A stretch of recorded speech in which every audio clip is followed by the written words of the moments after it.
ما ينفعش نفطم يا جماعه.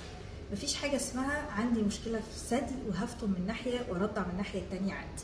هرمون اللبن بيطلع من الغده النخاميه بيروح على الثدي يعمل لبن في الثديين، وما ينفعش منعا باتا ان انا افطم من ناحيه وارضع من ناحيه. كده بخلي الثدي اللي انا فطمت منه او فاهمه ان انا فطمت منه يحتقن اكتر ويجمع لبن ويبقى اكثر عرضه للخراريج، والمشكله فيه تزيد جدا. لازم لا اما هفطم من ناحيتين يا اما هرضع من ناحيتين.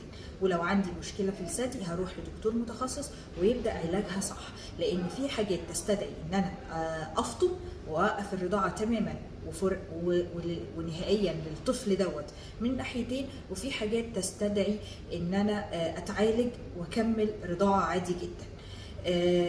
وفي حاجات بتتعمل في الثدي بتخلينا ما نرضعش طول العمر، ولازم نبقى عارفينها كويس قوي، زي الحالات بتاعه الالتهاب المناعي المزمن لما بيحصل فيها تليفات كتيره قوي وخراريج متعدده، دي بتخلي فيه تليفات ورا القنوات اللبنيه وبتخلينا ما نعرفش نرضع.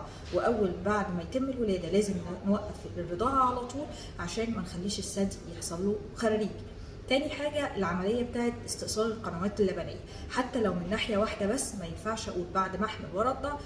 بعد ما أحمل هبتدي أرضع وأجرب أشوف الدنيا هتمشي إزاي، أو أرضع من ناحية والناحية اللي فيها العملية مش هرضع منها. القنوات اللبنية ما دام اتقفلت أو اتعمل فيها عملية ما بينفعش نرضع، وأول ما بنولد لازم ناخد الدواء وننشف اللبن على طول. يا رب اكون افدتكم. كان معاكم دكتوره ساره زيتون، استشاري جراحات الثدي. ما ننساش نعمل سبسكرايب لليوتيوب وفولو للفيسبوك والتيك توك والتليجرام. اشوفكم على خير.